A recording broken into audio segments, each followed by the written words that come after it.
Testing.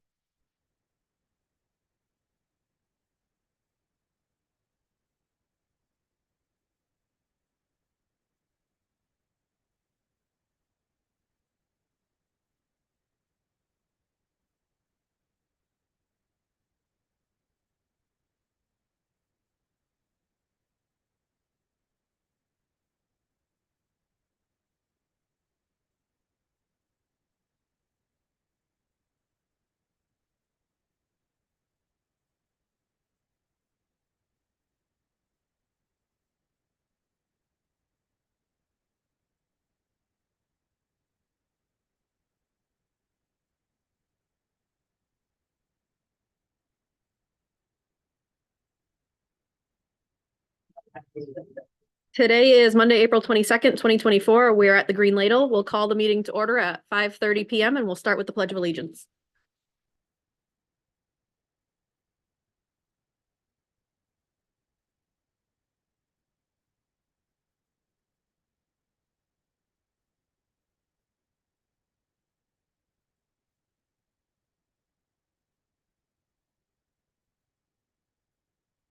We will start school committee member introductions with member Harriman. Scott Harriman, City Council Representative to the School Committee. Donna Gallant, Ward 7. Megan Hurd, Ward 6. Craig Charpentier, Ward 4. Elizabeth Eames, Ward 3. Janet Bowden, Ward 2. Phoenix McLaughlin, Ward 1. Megan Parks at large. Jake Langley, Superintendent. Karen Paquette, Assistant Superintendent. Our Ward 5 rep Ashley Medina has an excused absence tonight. Agenda item number 3 is the consent agenda. Are there any items on the consent agenda that members would like set aside? Seeing none, the consent agenda is adopted. Agenda item number 4 is public input. Members of the public may address the school committee for up to 3 minutes on non-agenda items now and on agenda items later. Comments that pertain to staff, personnel matters, or a student issue should be directed to the superintendent or the appropriate staff member of Lewiston Public Schools. Public comment shall be directed to the school committee and be brief, not repetitive, and related to the matter at hand. Before starting, please state your name, address, and affiliation to Lewiston Public Schools. Are there any members of the public that would like to speak on a non-agenda item? Seeing none, we will move along. Agenda item number 5 is to receive and potentially vote on the field trip request to the Freedom Trail in Boston.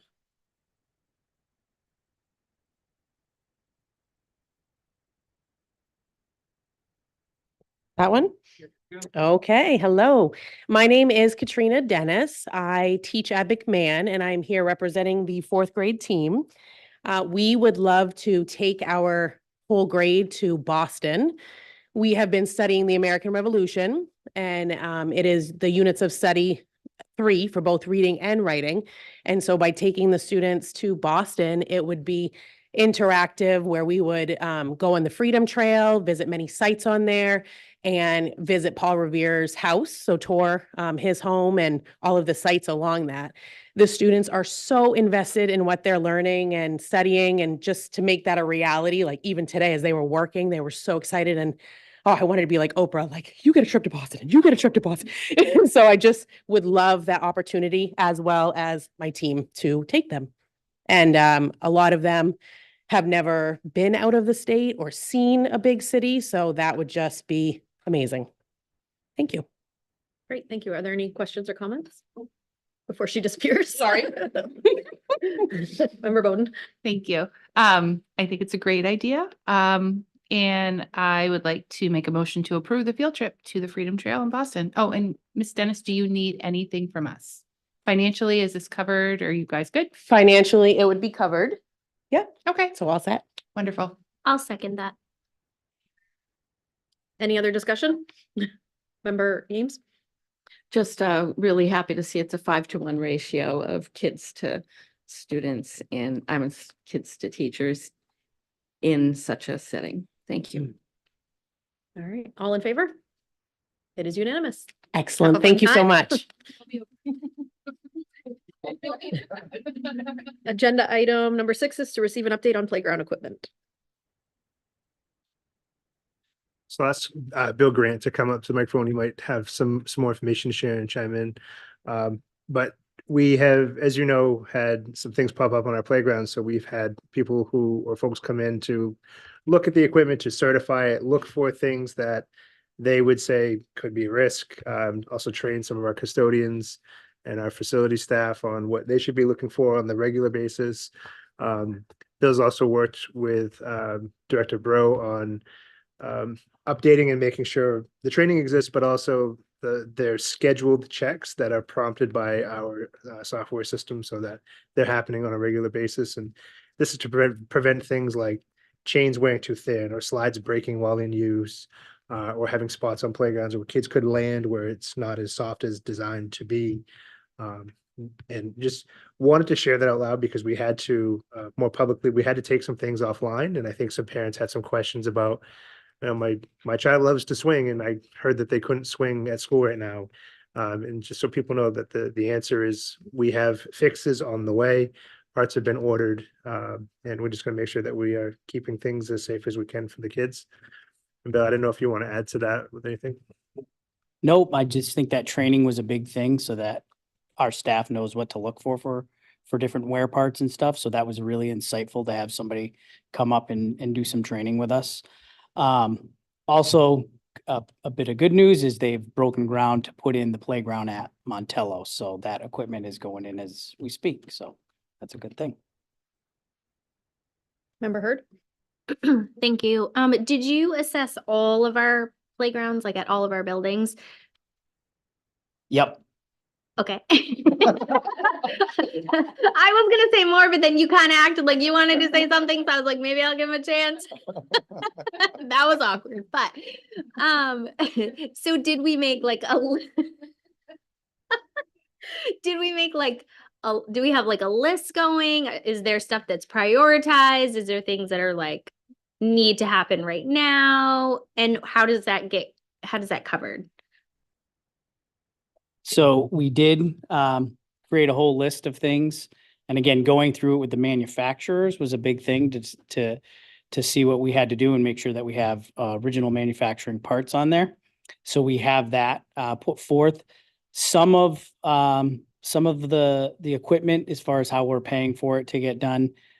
We had some things that we were doing with LCIP that needed to be done. So we've put that in there. Montello's had a new project, where they got a new playground. And then we're looking at some of the equipment to decide that maybe we're just going to take it offline completely. And the schools might just want more open green kind of space. So, and we have paid some through our local budget as well. So. Is that repaving the playground at Montello, or is it changing the surface altogether, or? No, what it is they have a big playground feature going in, kind of as you're coming up towards the right. And so that was getting that updated. And then there was an old feature that was on there that was taken down from last year. So, and we're looking to get new basketball hoops set up on Montello as well. Member Heard? Thank you. So I know I'm only thinking about this because we're talking about playground. It doesn't actually have to do with equipment, but I know we had some brown tail moth stuff going on over there, and that is on the playground. So I just want to make sure that we're keeping an eye on that. And also too, I know we don't want to like necessarily pull trees if we don't have to, but if we're talking about more green space, I know there's a lot of, I talked about this last time, they like the kiddos like burrow in the dirt over there. And so if we could get rid of some of that and give them some more like green space to play soccer or whatever else they want going on there. Cause it really, unfortunately, there's not a lot of grass space over there on that smaller kiddos playground. So that's definitely something that we're looking at with this. And again, that would take some grading and things. About the brown tail moths, Josh Bro and Ray Roy have been working with the city arborists. And the thing about it is you got to do preventative. So I'm very hopeful that we're not going to have a brown tail moth problem going into this year, because at the end of last year, when we kind of had a lot of stuff going on, we did the treating and whatever to make sure that we took care of it. So kept everybody safe. Member McLaughlin? Is this a new process reviewing the playground equipment like this, or is this it's every certain period of time? So historically, it's been kind of once in a while, when they do things, and our custodians have been doing checks on a regular basis. But we felt like we needed to update it, with the training and the manufacturer specs pieces. We've also learned some other things, like there's some equipment that some kids may really enjoy that some schools have actually gone away from because of injuries and things like that. Yeah. So we're curious to see what will happen when some of the things run their natural course of their useful life, and also having conversation with principals and whoever should be involved around what piece of equipment might we be recommending to replace that, or do we just replace with what it was? One of them, which is really popular, is swings. There's a lot of school districts that have gone away from swing sets. Huh. I used to love swinging, so I'm having a hard time with this conversation, but I don't think we're there yet. But I think it's good information to have, to be thoughtful of. Okay, so if we are going to have swings, what are the other parameters we want to be mindful of that in the past we didn't really think of? One of them being proper use, and what if people aren't using it properly, and how that can impact the equipment itself.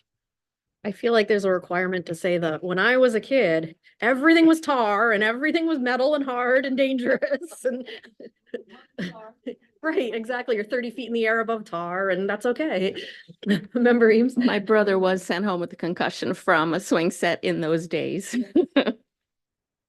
Member Heard?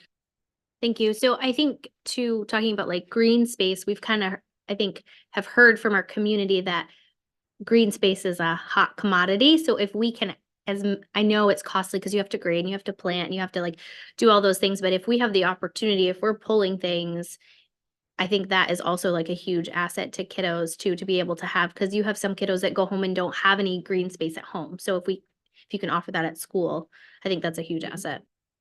Yeah, I'm in favor of green space, especially when I look at the cost of this equipment. And it's not just getting it, it's the having it installed to a spec. And then that protects you for a little while, but the warranties don't last very long. So it's like a catch-22, I think, as a school district. You have to install things to spec because you want to ensure all the safety of the kids to the best of your ability. But what it costs to do that is really expensive. Bill, help me with the numbers, but we looked at, was it a 6-bay or 6-swing set to replace one other set? And with installation, wasn't it something like $40,000? It was more Yeah. in like the $20,000 range, but I still, thought with when you're looking install, at it, I it's, thought with install, it was gonna be like. that 40 or was, something. two. That would have been two, yeah, thanks. Sorry, That's ridiculous. that's still so much. When I heard that number, I was like, for swings? But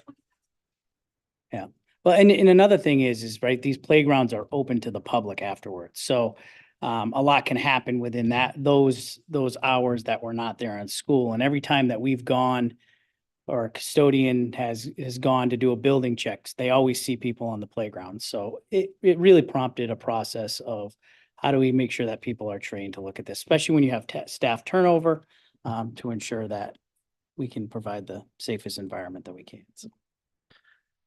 one thing too that I had in my notes to share, the pieces of equipment, there are still some behind Longley, or there may not be now, but that is going to be pulled.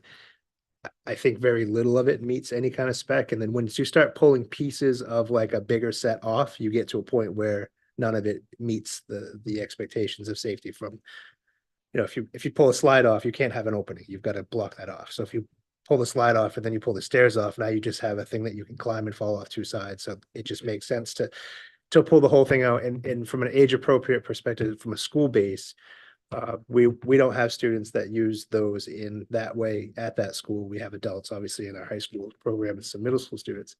But I do know that you may get messages from members of the community who sometimes bring their kids back there. And so we'll try to be mindful of if we do come across ways to acquire more equipment, where we might put it that can be well supervised and visible and all of that. But that's one of the areas where it's not maintained, it's not used regularly. It actually presents more of a risk and a hazard than anything. And just to be aware of, one of the major risks with Longley in that back area is the natural surveillance. So unless, you oftentimes tell LPD, can you make sure you do swings through there in evening shifts? Because that is a place for people to go, but, God forbid that a kid were to get hurt back there or something. It's not in the front of a school like a McMahon. It's in the back, and it's not a traveled road either. So. One thing too that I had in my notes to share, the pieces of equipment, there are still some behind Longley, or there may not be now, but that is going to be pulled. I think very little of it meets any kind of spec. And then once you start pulling pieces of like a bigger set off, you get to a point where none of it meets the expectations of safety from, if you pull a slide off, you can't have an opening. You've got to block that off. So if you pull the slide off and then you pull the stairs off, now you just have a thing that you can climb and fall off two sides. So it just makes sense to pull the whole thing out. And from an age appropriate perspective, from a school base, we don't have students that use those in that way at that school. We have adults, obviously, in our high school program and some middle school programs. So we'll try to be mindful of if we do come across ways to acquire more equipment, where we might put it that can be well supervised and visible and all of that. But that's one of the areas where it's not maintained, it's not used regularly. It actually presents more of a risk and a hazard than anything. Any other discussion? No? Did you have anything else, Jake? All right, thank you. Agenda item number 7 is to review and potentially vote on the second read for policies IJQA, is that an O or a Q? There's a mark on my paper. IJOA, IJOAR, JJIBC. Member Bowden? I'll make the motion to approve the second read for the policies listed A, B, and C on our agenda. I'll second that. Any discussion? All in favor? It is unanimous. Agenda item number 8 is report from the school committee chair, and I do not have anything to report. 9 is report from the superintendent.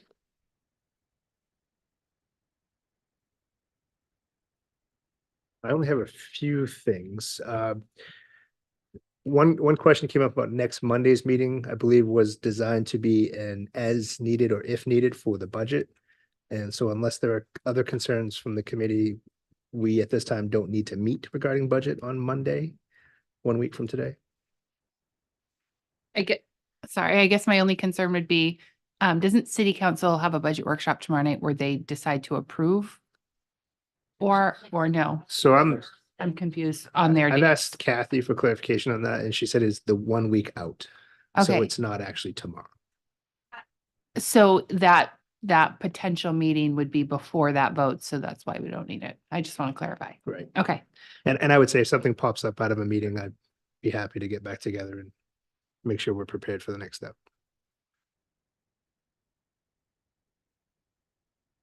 Member Heard? Thank you. So just looking at the calendar that we have, I have it on the calendar for the Tuesday, the 30th, city council budget approval. So somebody put it on there. Yeah, I just double checked with Kathy and she's saying it's the 7th and then the 14th. Yeah, so that's a shift. Oh, so city council isn't next Tuesday, it's the Tuesday after now. Right. Wow, okay, everything got bumped up. So I just verified that with Kathy and it came up when she sent out the absentee ballot information. I was like, wait a minute, those dates don't align. So. There was mention made, and I know the high school's already sent out a new message to clarify, but some letters were sent that had some inaccurate dates on it for graduation items. So for those of you who have received those have been corrected and messaging is, I think, already started going out. And so if you have any questions about the senior schedule for the spring graduation and all of those other dates for events, please feel free to reach out to the high school and check your messages.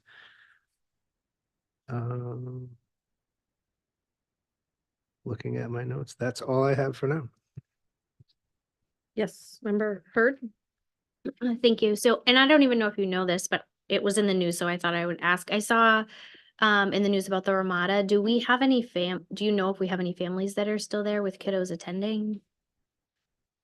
Not to my knowledge. I believe all the folks that were there temporarily earlier this fall have since been placed at a more permanent address. Member Glant? Yeah, to go back to graduation, since I'm new and a couple of others are new, and we'll be attending, anything that we need to know about attending and being there and everything? Yeah, let me gather some information. I think I bring it back to the whole committee because we're gonna have to get some materials as well, unless you have you have a gown. I know I didn't have one when I started doing those, so there's some things we need to order and we can talk about a walkthrough as kind of a workshop pretty quickly. Oh, do you have an email? Did you get the email? She sent an email last week about the different events that are coming up in our invitation to the top 10 luncheon and stuff. Lori Moran. Lori Moran. It would If be you from- didn't get it, I can forward it to you, but that gives you like the brief rundown. So if you need a gown, you'll have to let her know ahead of time and she'll bring one for you. And we stand on stage and hand out the diplomas. Just let me know if you don't get it and I'll forward it to you. I can hang after for a few minutes too. You can look at it.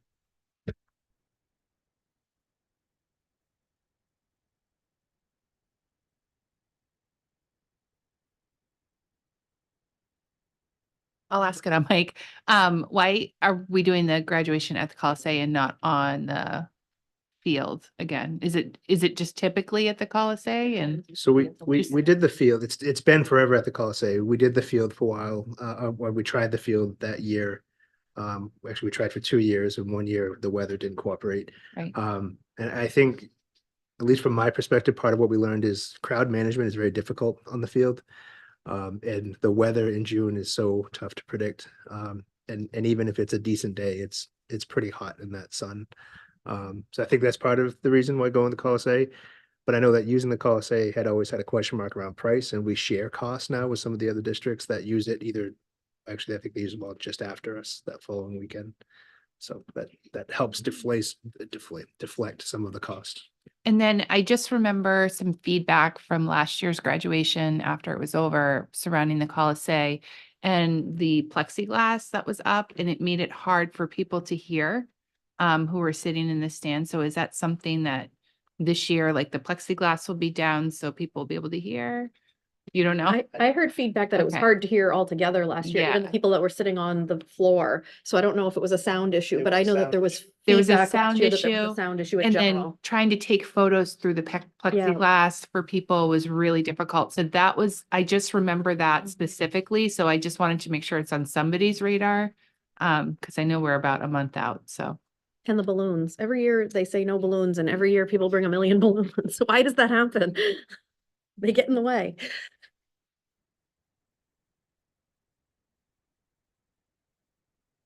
Can we have lots of people at the doors? Like as you're walking in and they have balloons, say, sorry, no balloons.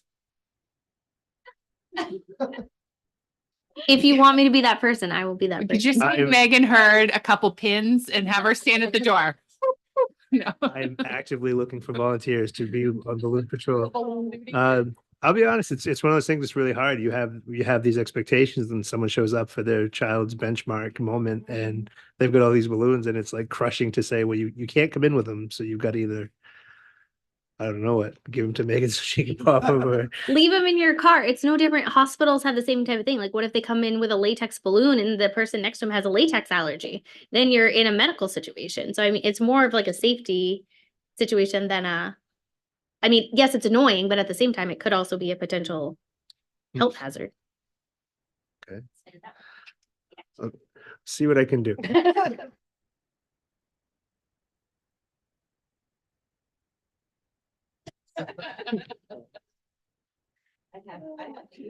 You found it? Okay, good. What, did you have anything else, Jake? No, but I thought I saw another hand. Maybe not. Okay. Agenda item number 10 is a report from our city council rep. So I've got a few items here. We're still working through the city budget.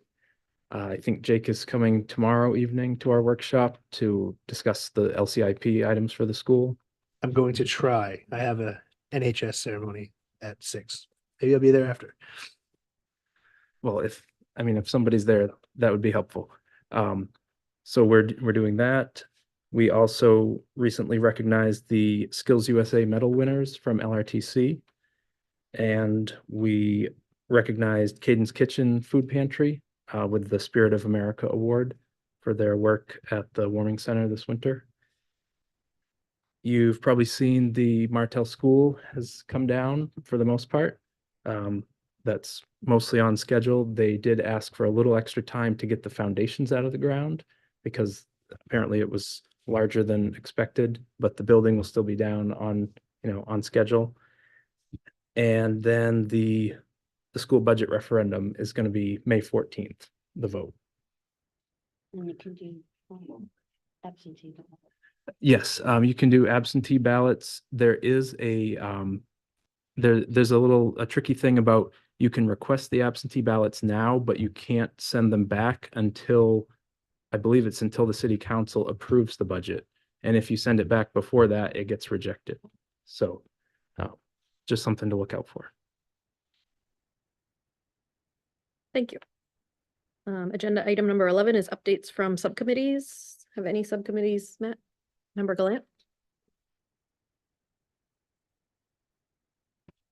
From the facilities management meeting, I went to a couple weeks ago, and they are working on changing the lights and they were going to do a study with 2 or 3 rooms, I believe, at Connors.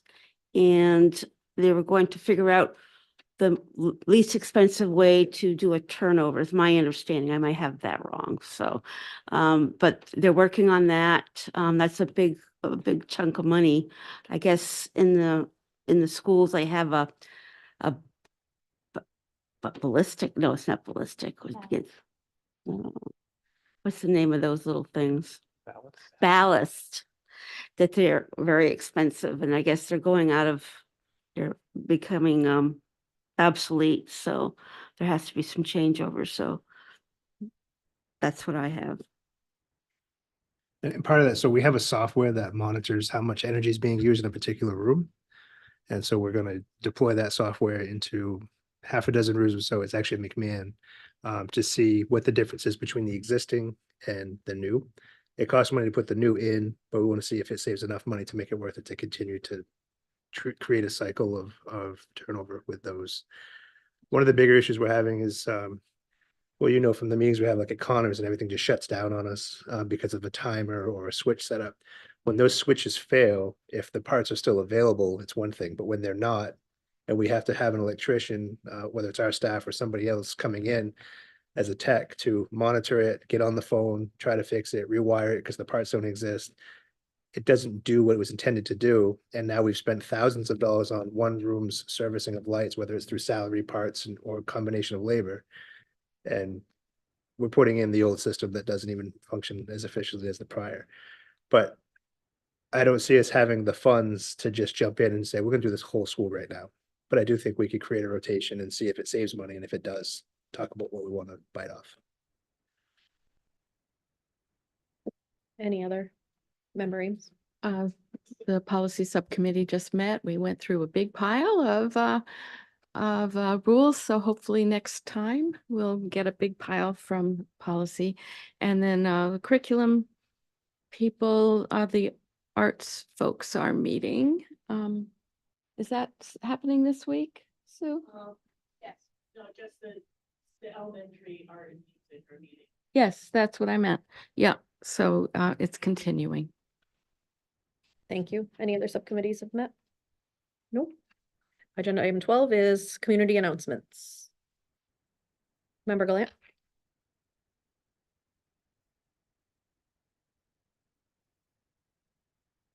So, I visited a place I've never heard of, and I thought it might be interest to the school.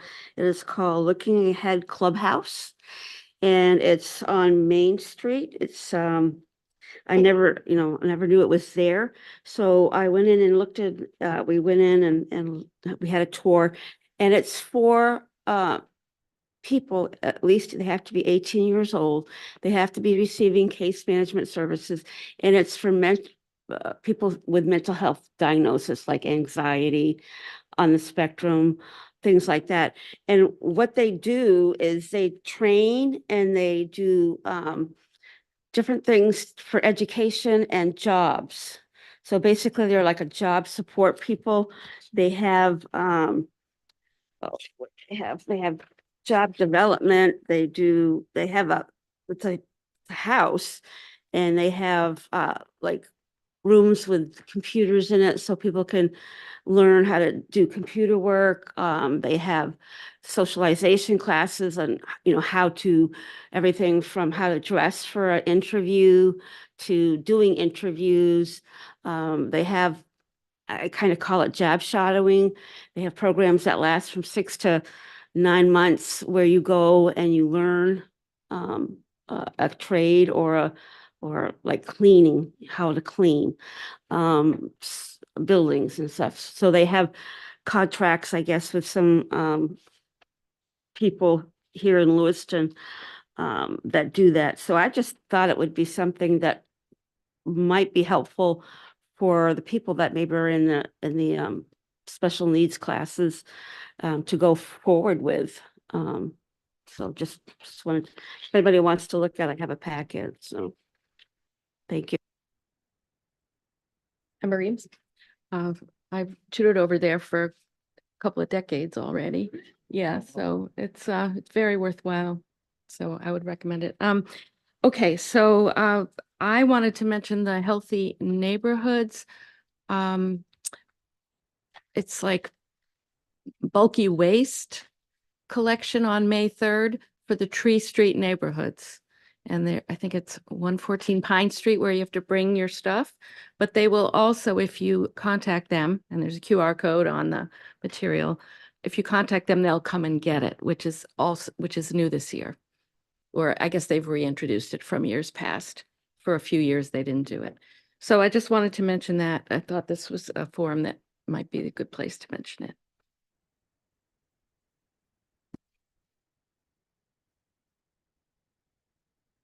In years past, I think it was one day in a year, but this time they're going to do it for several months in a row, one day a month for several months in a row. I had an announcement and now I can't find it, so give me just 1 second. Does anyone else have any community announcements? Member Harriman? Thank you.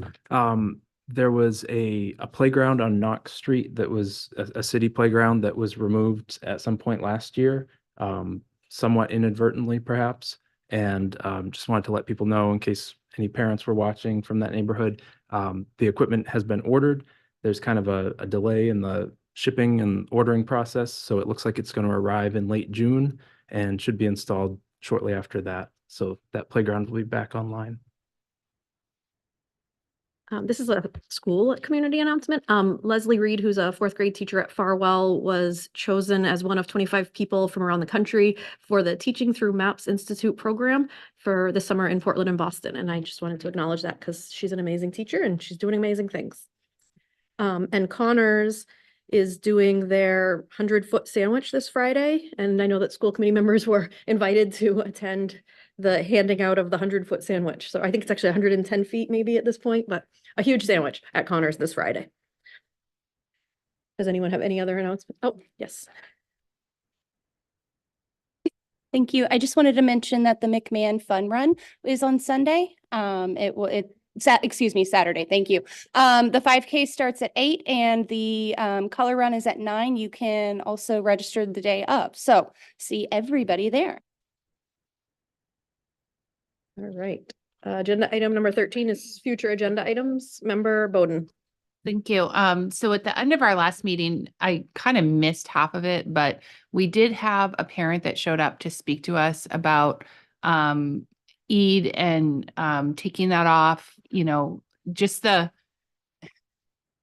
sort of unpredictability of it as far as a work schedule goes for a parent.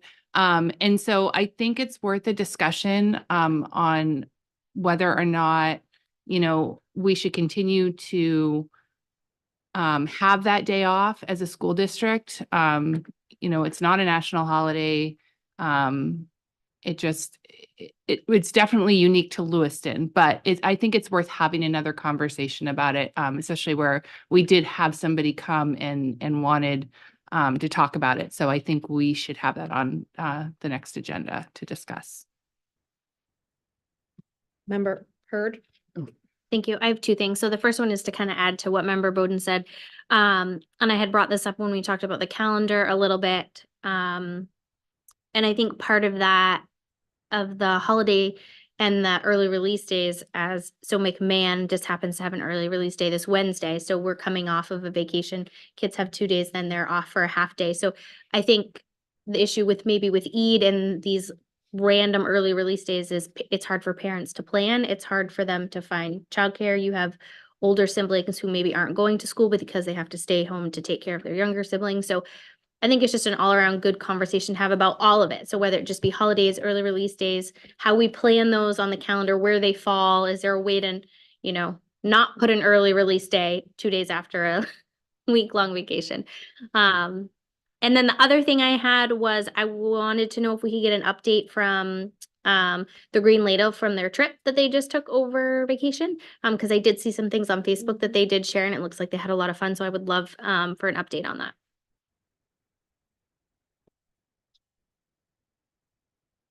Your hand up. Okay, Member Bowden. Thank you. Just one more thing I wanted to bring back around since it hasn't shown up yet on the agenda. I still am curious about midterm and final exams at the high school level and the consistency of it and how that's worked out this year, because we just have not gotten an update yet. And I'm kind of waiting on that.